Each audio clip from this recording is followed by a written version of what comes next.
So everybody please turn to this essay on the education of a man of business by Arthur Helps. In this particular essay, this particular author is a famous English historian, essayist and a novelist, best known for his intellectual essays.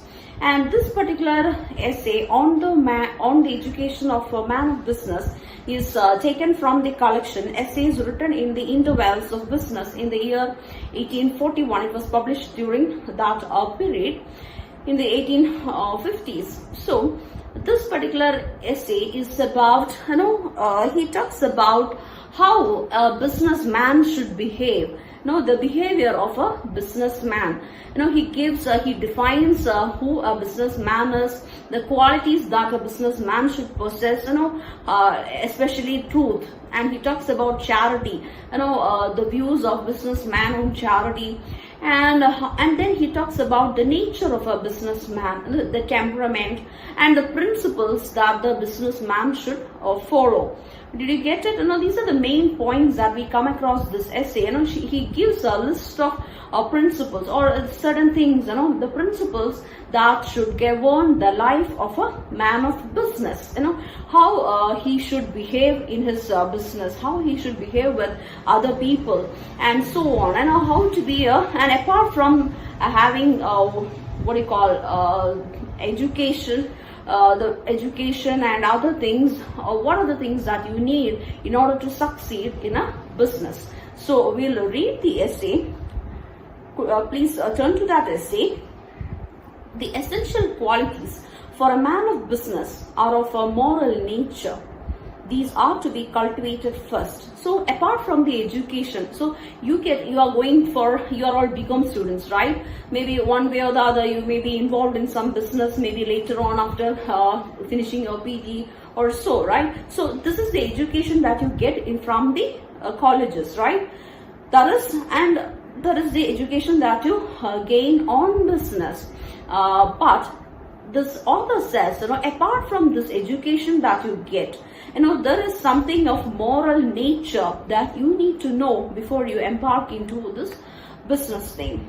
So what are those qualities? So there are certain essential qualities apart from gaining this education from the college, from the institutions, and that is of moral nature. And these are to be cultivated first. And you should have those qualities first. And what are those qualities? And he moves on to tell us what are those qualities. He must learn betimes to love truth. The very foremost quality is you should be a lover of truth. That same love of truth will be found a potent charm to bear him safely through the world's entanglements. I mean safely in the most worldly sense. Besides, the love of truth not only makes a man act with more simplicity and therefore with less chance of error, but it conduces to the highest intellectual development. So that is the one thing, truth. You should be governed by truth, and truth alone would suffice to take you safely through all the entanglements of the world. And also it makes life simpler. If you are honest, frank and simple and true, and you are truthful, life becomes simple, right? And it is when you think too much, and if you are crooked, and if there are dishonest things in your life, that makes life complicated. So according to this author, truth makes life simple, and also it conduces to highest intellectual development. This love of truth.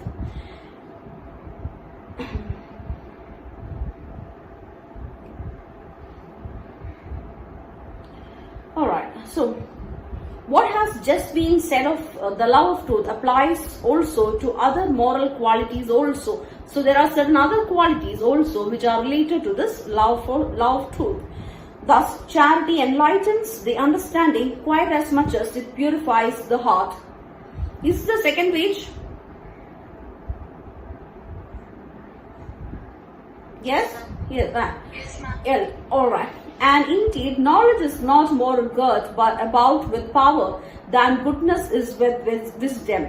So what he says is that, there is one thing about, he talks about charity, that is, it enlightens the understanding quite as much as it purifies the heart. It gives some sort, there is some sort of satisfaction, and he says, our heart gets pure purged of certain things when you do that. And indeed, there is something more to that. Knowledge is not more good about power than goodness is with wisdom. So this knowledge and wisdom, it is something different. It's not what you actually gain. It is beyond the metaphysics, beyond this physical realm. He says, we should go to that metaphysical realm, beyond the physics of this material world. The next thing in the training of one who is to become a man of business will be for him to form principles. For without these, then when thrown on the sea of action, he will be without rudder and compass. So that is another point that he makes. That is, without principles, you cannot survive in this business thing. Like he gives an example. It's a metaphor. There is a ship. Somebody is going in a boat or a ship, and you have a rudder, right? Rudder and also a compass to show the direction. So if you don't have this compass and this rudder, you will be lost in the sea. You cannot find direction and you cannot move forward with the wind. So likewise, if you don't have principles, these principles, they are like this rudder and compass, which will give you direction in your business. So if you don't have, you are at lost. You are lost in the sea of action, like a person who is without rudder and compass in the sea. Excuse me. They are the best results of study, whether it is history or political economy or ethics that he is studying. These principles are to be the reward of his labor. A principle resembles a law in the physical world, though it can seldom have the same certainty as the facts which it has to explain and embrace do not admit of being weighed or numbered with the same exactness as material things. What to say is that, this principles, it's a kind of law, which governs your your conscience, governs how you behave. It is something, it is immaterial. It's not something related to material things. And he says, we cannot see them. It is beyond that. We cannot find exactness like we find exactness in material things. It is something different. These set of principles which governs you. You should be governed with governed by certain set of principles. The principles which our student adopts at first may be unsound, may be insufficient, but he must not neglect to form some, and must only nourish a love of truth that will not allow him to hold to any the moment that he finds them to be erroneous. So when he gives an advice, as a student, the first principles that you make, it may not be that right, or there may be errors in it. And if you find errors in the principles that you are harboring, then what you should do is, you should be ready to change it. But because as a student, you are trying to as a young person, you are trying to form these principles. That is what he says. And when you are matured enough, you will have a set of principles that you can follow in your business. A habit of thinking for himself is one which may be acquired by the solitary student. And then he moves on to say that, you should have a set of principles, and you should be a self-reflexive person. A person whom,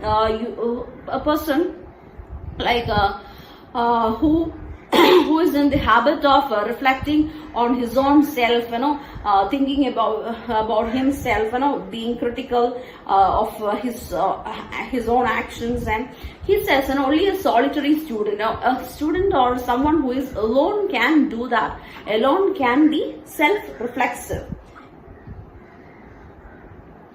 Is there anybody who is waiting to be admitted? All right.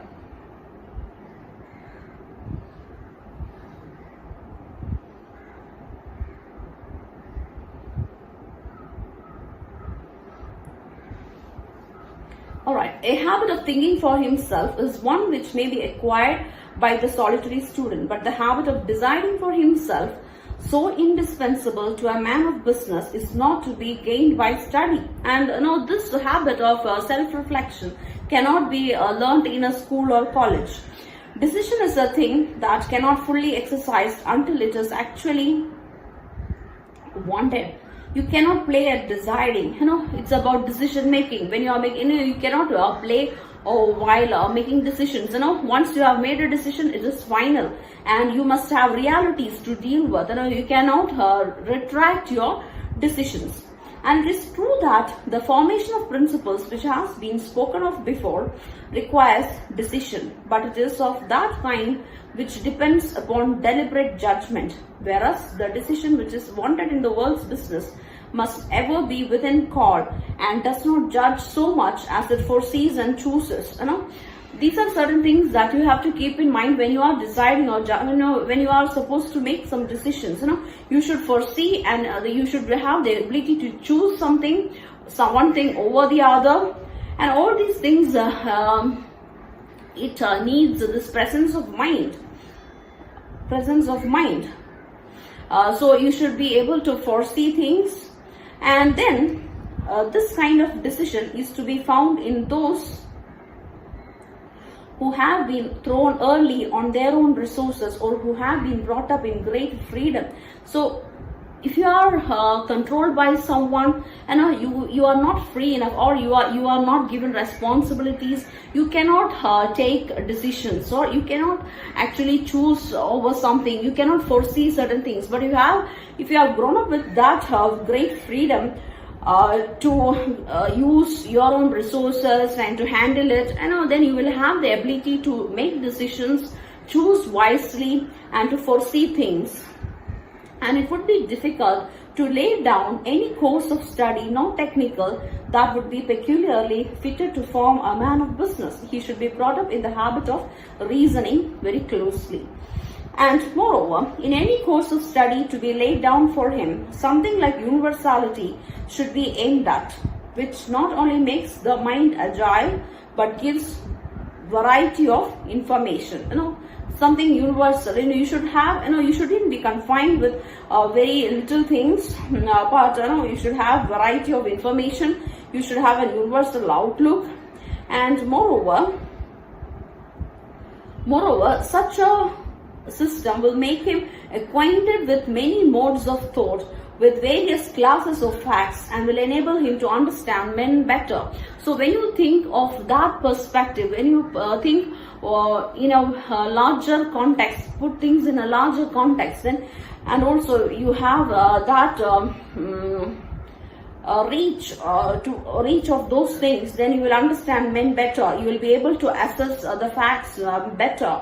And there will be a time in his youth which may perhaps be well spent in those studies which are of a metaphysical nature. So that is what this art of health says. Not only the physical things that you need to learn, the material things, but there are certain things beyond this metaphysics that you need to learn, and while you are young.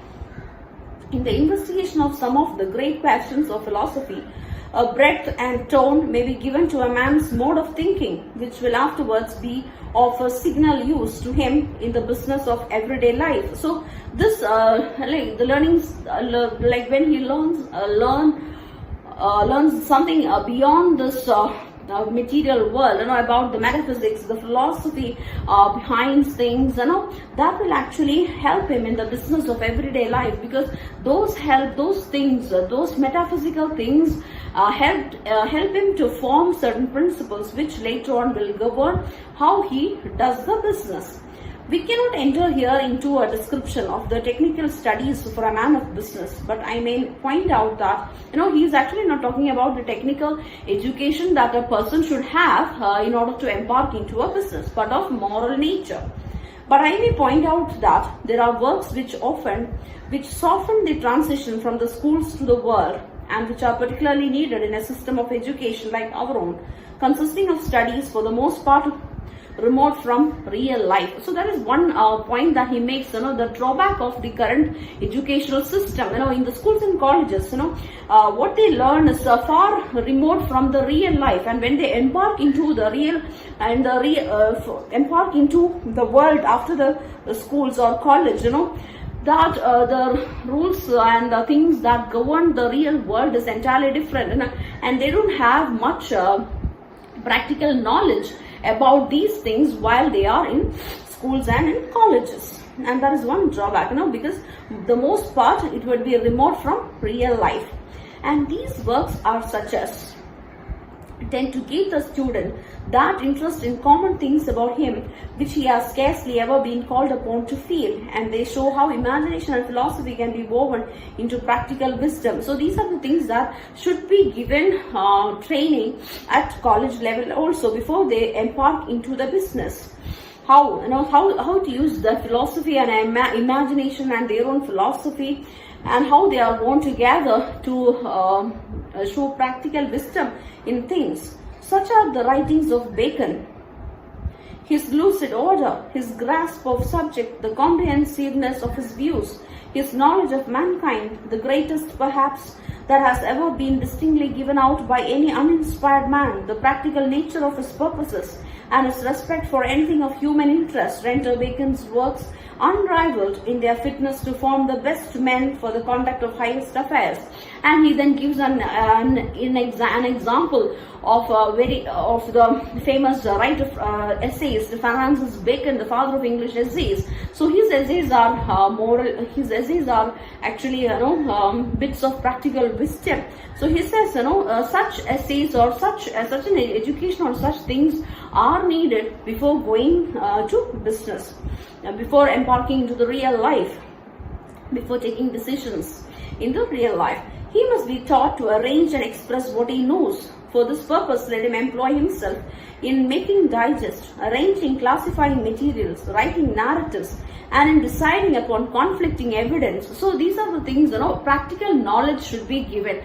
They have to have practical works, practical exercises that they need to do, in order to, because they have this theoretical knowledge is there, but at the same time they should have practical knowledge. And for that he gives certain tips. These are the things that you can do in order to exhibit this practical wisdom. All these exercises require a method or a format, and he must expect that his early attempt will be clumsy. He begins perhaps by dividing his subject in any way that occurs to him, with no other view than that of treating separate portions of it separately. He does not perceive at first what things are of one kind and what things are of another, and what should be the logical order of their following. But from such rude beginnings, method is developed, and there is hardly any degree of toil for which he would not be compensated by such a result. He will have sure reward in the clearness of his own views and in the facility of explaining them to others. People bring their attention to the man who gives their most profit for it. This will be one who is the master of method. So then he says, they should be given certain exercises to classify certain things. That is one example that he gives. Certain raw materials are given for classification, and the student should develop a method of classifying these things. As a beginner, he won't be able to classify in a logical order. Maybe he will do separate things according to his own wishes. But later on, as he studies, excuse me, he will be able to classify it in a very logical manner, and there would be a method that he will be able to develop afterwards to classify these things. Not only in this, he says, there should be a method in what you are doing, and it is not easy to develop this method in business in college or school days. You should have practical knowledge, practical wisdom, and you should practically do it in order to develop a method. And then he says, you will become a master of method after some point of time, after a certain amount of practice. Our students should begin soon to cultivate a fluency in writing. I do not mean a flow of words, but a habit of expressing his thoughts with accuracy, with brevity, and with readiness, which can only be acquired by practice early in life. Similarly, like developing a method in your life, he should be able to express fluently, express himself while writing, not just writing something or the other about yourself, but with accuracy, with brevity, and with readiness, and that also will be acquired only through practice. You find persons who from neglect in this part of their education can express themselves briefly and accurately, but only after much care and labor. So during your education, if you disregard this writing part, you won't be able to express yourself, and it will take much time and labor to learn to express yourself very fluently and briefly. And again, you meet with others who cannot express themselves accurately, although they have method in their thoughts and can write with readiness, but they have not been accustomed to look at the precise meaning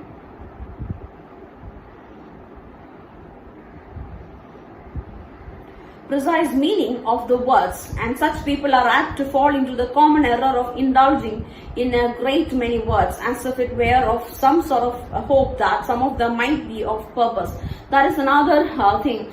That is the use of vocabulary. Some people can write, they will have a method in life, they can follow, they will be a master of method, and they will be able to write fluently, express very beautifully, effectively, but at the same time, they will have limited vocabulary, or they won't know their precise word, what precise word they should adopt to express something, and they will indulge in a wide range of words, hoping that one of the words would be correct. So that is also not advisable. Your words should be very crisp and to the point. In the style of a man of business, nothing is to be aimed at but plainness and precision. For instance, a close repetition of the same word for the same thing need not be avoided. The aversion to such repetitions may be carried too far in all kinds of writing. In literature, however, you are seldom brought to account for misleading people, but in business, you may soon be called upon to pay the penalty for having shunned the word which would exactly have expressed your meaning. So in some other things in literature, and if you use roundabout way of saying things, you are excused to some extent, but not in business. In business, the exact word should be used, and if you fail in that, you will be shunned for not using it. You should be asked to pay the penalty. You should be you should actually regret for not using the right word. In business, everything should be accurate. You cannot use this roundabout way of saying things. I cannot conclude this essay better than by endeavoring to describe what sort of person a consummate man of business should be, and then he gives the nature, temperament of a good businessman. The consummate man of business should be, he should be able to fix his attention on details. That is a very important point. He should be able to observe all the minute points, minute details, and be ready to give every kind of argument or hearing. He should have a very good listening. He should effectively listen to all the arguments, and then this will not encumber or burden him, for he must have been practiced beforehand in the exercise of his intellect and be strong in principles. One man collects materials together and there they remain, a shapeless heap.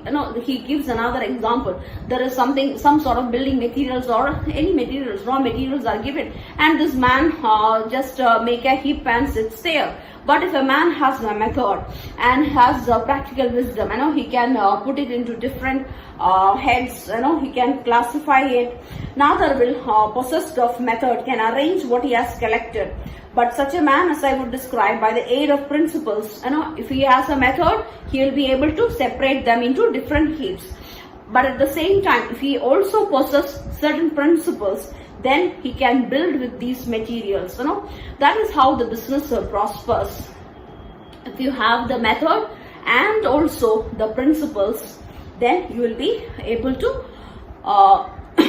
go forward with your business, and you can build with his materials. He should be courageous. That is another thing. He should have the courage to go forward with the things in life. The courage, however, required in civil affairs is that which belongs rather to the able commander than the mere soldier. But any kind of courage is serviceable. Anyways, he should have courage. Besides a stout heart, he should have patient temperament and a vigorous but disciplined imagination. And then he will plan boldly and with a large extent of view, execute calmly, and not be stretching out his hand for things not yet within his grasp. So these are the qualities that a man should possess. Man of business should possess. He shouldn't reach for things which is beyond his grasp, and also he should execute things calmly. He should have a larger view of things, larger perspective. He should think with the perspective, with a universal perception, and then he should plan boldly, and his imagination should be disciplined. He will be let opportunities grow before his eyes until they are ripe to be seized. He will not seize the opportunity before it is ripe. He will observe. He will be a man of observation. He will think steadily over possible failure also. He is not only thinking about foresees success, but he can foresee a failure also. And in order to provide a remedy or a retreat, in order to get a remedy from that, and also in order to avoid that failure, he should foresee failure also. And there will be a strength of repose, strength of rest about him, some sort of calmness, somberness. He should be at peace with himself. He must have a deep sense of responsibility. That is another very important thing, that is responsibility. He must believe in the power and vitality of truth, and in all he does or says should be anxious to express as much truth as possible. So in his behavior, in the way he communicates with others, he should be governed with truth alone. And his feeling of responsibility and love of truth will almost inevitably endow him with diligence, accuracy, and discreetness. Those commonplace requisites for a good man of business, without which all the rest may never come to be translated into action. So in order to translate all those things that you have learned and it's in you into action, you should be governed with these things. You should be endowed with diligence. You should be a diligent worker. You should be, you should consistently you should have this perseverance, and accuracy should be there, and discreetness. Discreetness is a very important quality that a man of business should possess. He should be able to, objectively discern things. When he sees other people, when he sees certain things, he should be able to discern without any coloring, without any objectivity. He should be able to discern things in life. Only then, whatever he has learned in his school or college days about business will be translated into action. So this is how Arthur helps ends the essay, how we can translate what he has learned in school, in college, what the practical thing, the technical things that he has learned in school can be translated into action only if he is governed with all these things of moral nature. Is it clear? Is the essay clear? If you have any doubts, you can ask me. Yes, ma'am, it's clear. Thank you.